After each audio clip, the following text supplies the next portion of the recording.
अहिल्याबाई की नगरी महेश्वर में 24 जनवरी को हुई कैबिनेट में 19 धार्मिक नगरों और ग्राम पंचायतों में शराबबंदी के फैसले को मंजूरी दी गई थी, जिसके बाद 19 धार्मिक स्थलों पर 1 अप्रैल से शराबबंदी लागू हो गई थी। नशा मुक्ति की दिशा में लिए गए मुख्यमंत्री के इस फैसले के लिए प्रदेशवासियों ने उनका आभार जताया। मुख्यमंत्री डॉक्टर मोहन यादव ने शुक्रवार सुबह दतिया पहुंचकर मां पीताम्बरा पीठ के दर्शन किए और पूजा अर्चना कर आशीर्वाद लिया। मुख्यमंत्री ने दतिया स्थित स्टेडियम में धन्यवाद सभा को संबोधित किया। इस दौरान उन्होंने कहा कि जन भावनाओं का ध्यान रखते हुए धार्मिक स्थानों की पवित्र गरिमा को बनाए रखने के लिए शराबबंदी का प्रयास किया है। दतिया, ओरछा, उज्जैन, ओमकारेश्वर, महेश्वर पवित्र स्थान है जहां सभी की आस्था जुड़ी हुई है। धार्मिक भावनाओं के आधार पर इन स्थानों की पवित्र गरिमा को बनाए रखने का प्रयास किया है। मुख्यमंत्री ने कहा कि सुशासन की ओर अग्रसर हो रही हमारी सरकार पर जनता की सेवा और कल्याण के लिए पीताम्बरा माई अपना आशीर्वाद बनाए रखें, यही प्रार्थना है। कि जब नवरात्रि चल रही है और हमारी सरकार ने इस बजट में शराबबंदी की घोषणा की, तो वैसे तो 17 से ज्यादा शहर है, लेकिन सबसे ज्यादा आनंद कहीं आया तो पीताम्बरा माई के आनंद आया आपका आशीर्वाद पाकर के।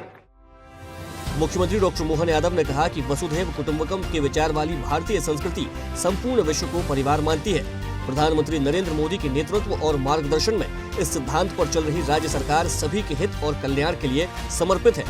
परिवारों का वातावरण खराब न हो, मेहनत से कमाए गए पैसे का उपयोग परिवार के हित में हो, यह सुनिश्चित करने के लिए ही शराबबंदी लागू की गई है।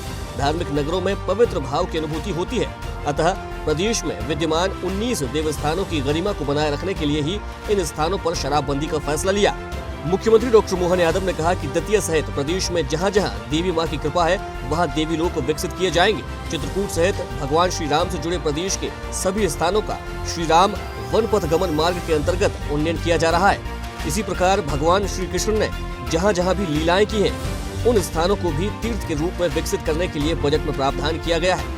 मुख्यमंत्री डॉक्टर यादव ने कहा कि सनातन संस्कृति के मूल भाव सर्वे भवन्तु सुखिनः, सर्वे सन्तु निरामया के अनुरूप राज्य सरकार सबके कल्याण के लिए ही समर्पित भाव से काम कर रही है।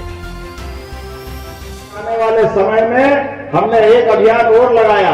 हमने अपने प्रदेश के अंदर सभी देवस्थानों पे जहां जहां भगवान राम की लीलाएं हुई, उन सारे स्थानों को भी श्री राम वनगमन पथ के माध्यम से चित्रकूट से लगा करके वो सारे देवस्थान अच्छे कर रहे हैं। साथ ही साथ भगवान गोपाल कृष्ण की भी ज्यादा लीला हुई, प्रत्येक स्थान को भी हम तीर्थ स्थान बनाने जा रहे हैं, उसका पैसा भी हमारे बजट में रखा है। मुख्यमंत्री डॉक्टर मोहन यादव ने कहा कि प्रदेश की अर्थव्यवस्था कृषि आधारित है। राज्य सरकार के लिए कृषकों का हित सर्वोपरि है। किसानों को उनकी मेहनत और उपज का सही दाम मिले, यह सुनिश्चित करने के लिए ही 2600 रुपए प्रति क्विंटल की दर पर गेहूं खरीदा जा रहा है। प्रधानमंत्री नरेंद्र मोदी के प्रदेश के लिए केन बेतवा लिंक परियोजना और चंबल काली सिंध पार्वती नदी जोड़ो परियोजना जैसी सौगात प्रदेश को दी है। साथ ही ताप्ती मेगा रिचार्ज परियोजना को भी स्वीकृति प्रदान की गई है। मुख्यमंत्री डॉक्टर यादव ने किसानों से जमीन नहीं बेचने का आह्वान करते हुए कहा कि इन नदी जोड़ो परियोजनाओं से दतिया भी लाभान्वित होगा और किसान परिवारों का खुशहाल जीवन सुनिश्चित है। डबल इंजन की सरकार में जनता का हित सर्वोपरि है। प्रधानमंत्री नरेंद्र मोदी के नेतृत्व और मार्गदर्शन में राज्य सरकार ने जो कहा वह करके दिखाया है। हमारे प्रदेश की कृषि आधारित अर्थव्यवस्था है, तो कृषि के लिए हमने कहा कि हमने सरकार बनाने के पहले माननीय नरोत्तम मिश्रा जी भी उसमें थे, जब कहा था कि 2700 रुपए क्विंटल हम गेहूं देंगे, वो 5 साल की बात थी। लेकिन मुझे इस बात का आनंद है, माई की कृपा से 1.25 साल में ही हमने 2600 रुपए क्विंटल गेहूं खरीदना चालू कर दिए अपने अनाज की मंडी।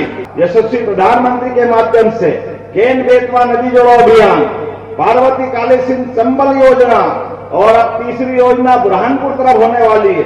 1,75,000 करोड़ की ये पूरा बुंदेलखंड का इलाका बदलेगा।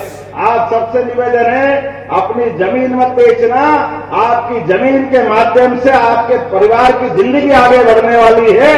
सारे लोगों से निवेदन करूंगा। ऐसे ही वीडियोस के लिए लाइक करें, शेयर करें, फॉलो करें। YouTube पर जाकर सब्सक्राइब कर बेल आइकन दबाना ना भूलें और ताजा अपडेट्स के लिए SwadeshLive.com पर जरूर जाएं।